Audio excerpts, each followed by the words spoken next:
Nick, with improving technology within our school community. 11% of American homes do not have a computer within them. They don't have a phone, a game console, a desktop, or a laptop. Now, as someone who is very passionate about technology, it deeply saddens me that there are those who cannot experience the greatness that we all take for granted every day. So, for my senior project, I wanted to help change that. I had 3 main goals. The first one is to help others with technology. The second goal I had is to somehow teach students basic programming skills, because programming is one of the hobbies that I do in my spare time. And I feel that a lot of students are afraid to get into it because they see all these big lines of code with all of these weird symbols. And my third goal is to make and build computers for students that are less fortunate. So, when I wanted to help out other students with computers, the easiest way to do that was tech support. This was our first year with the Chromebooks, so near the beginning of the year, there were a lot of general questions. How do I put a video in a presentation? How can I copy this picture and send it to my friend? So at the beginning of the year, there were just simple questions like that. And another major problem, which I was surprised of how common it was recovering documents. So teachers, when a student says that they accidentally deleted their homework right before a big paper was due, they actually deleted it. I was actually surprised with that. So as the year progressed, I also started to help set up with events for students, teachers, and other seniors. Whether that was just hooking up audio to a cable or just assisting with the lights, I was there to help them. And even with some special events such as the Wellness Fair, I was given unique opportunities. Like, I was the DJ there. I didn't choose the music. I wasn't in charge of the music. I was just in charge of the volume, and also when there would be like a special request, I would have to play it. So, as the other seniors said, we all had to do a seminar, or most of us at least, with the exception of a few. So originally I was super excited for it because I wanted to teach all of these students about programming because it's one of my passions. So I had all these plans laid out. I seriously had like 12 different lesson plans that I wanted to do. And then delays happened. Delays that were out of my control, like assemblies, testing. So I was really cut short with a lot of my lesson plans, and I had to replan everything at least 2 or 3 times. So when the actual seminars came, I wanted to teach them about programming. And when a student is first introduced to programming, they are a little scared of all of these symbols and all of these big lines. So I found a programming language called Scratch, which isn't less of a language, but more of a learning tool to teach you the fundamentals of programming, where it's a drag and drop system, as you can see down there. It was developed by MIT, and I contacted them and actually got the official teaching resources, which I was very proud of because I honestly didn't think that they'd expect a high school senior to teach a class about this. So in the seminar, I started out with the basics and slowly got more and more advanced. And on the last day, a lot of the students were able to make their own games. And I was really impressed with what they learned in such short time. There were problems here and there, but for the most part, they grew a ton. And I was amazed with how many students continued to use this when I would walk the halls and look at students' Chromebooks. So here's something that I call the 11 days of pain. So it started on February 17th and lasted till the 28th, which, for those of you who don't remember, there was a break for President's Day then.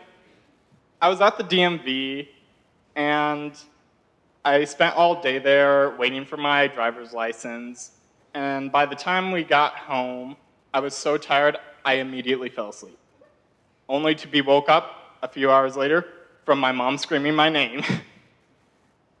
I was super scared because it wasn't one of those you did something wrong, it was you failed all of your classes scream. So she showed me an email that she got from Miss Matson that basically said I was failing my senior project and I wouldn't be able to walk during graduation, which made absolutely no sense to me. So what happened was, as soon as I saw that, I immediately thought, this isn't possible. I worked extra hard this quarter. So I went back to my room, sprinting as fast as I possibly can, and I sent Matson 9 emails. Just a whole bunch of different things that I did, and I didn't get a response. So I eventually fall asleep after panicking and not being able to sleep for a few hours. And the next day, my mom realizes that we left my birth certificate and my social security card at the DMV, and they are closed extra long because of President's Day.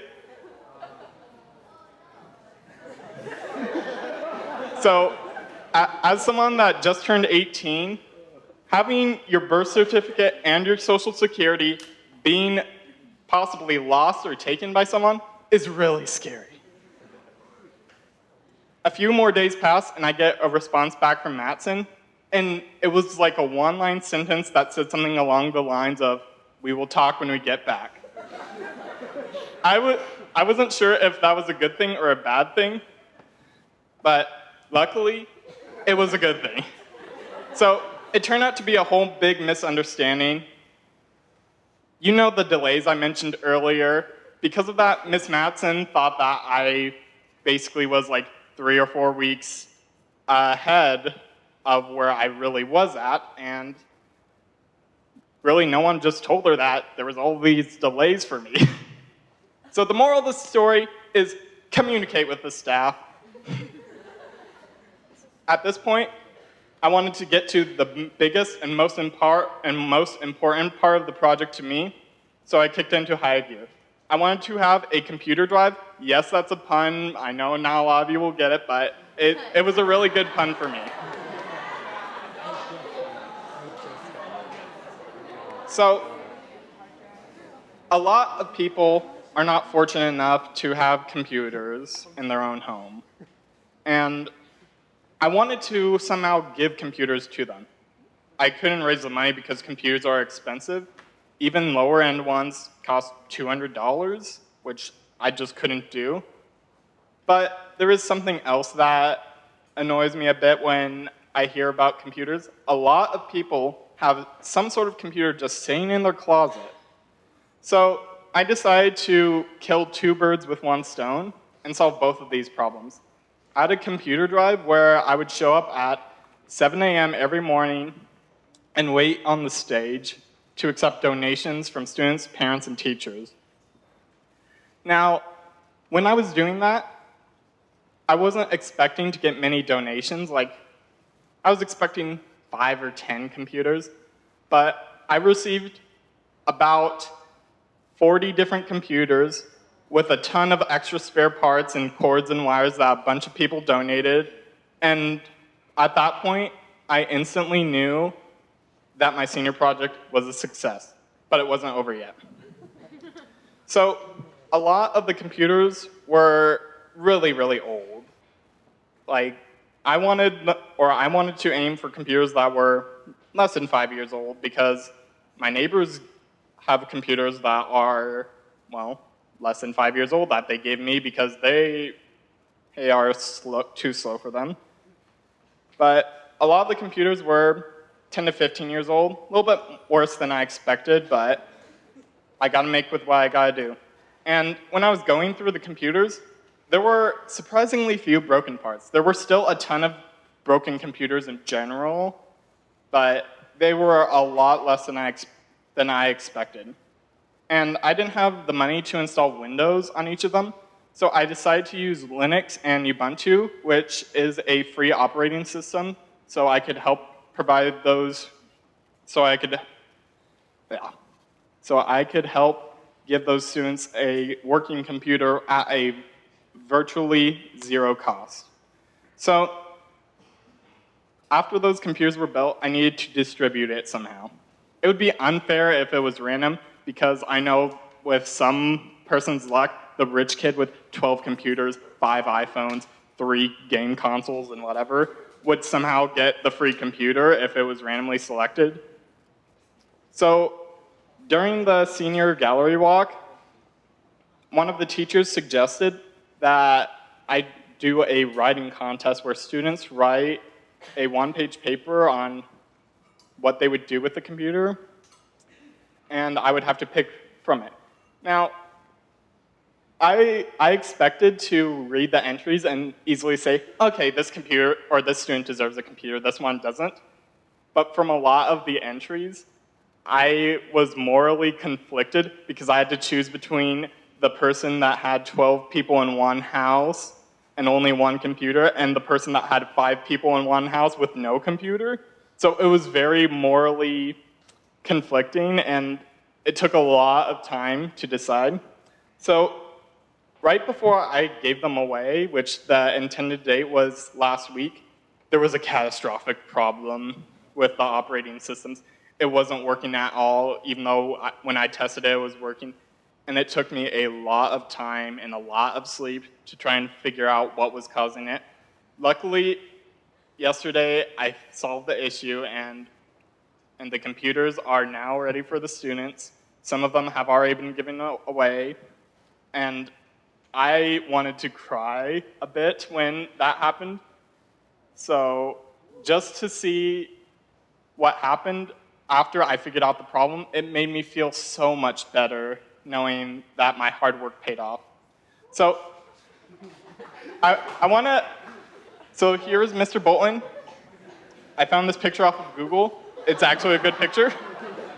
So he is, for those of you who don't know, he is the IT guy at our school, and he has helped me out so much for the senior project. He has helped me out with a ton of supplies. He let me use his room for setup and wiping the hard drives and installing the computers and everything. And throughout the year, he's given me tons of advice and suggestions for the project. And he even won Coolest Person for 2016, and I have a feeling he'll win for 2017.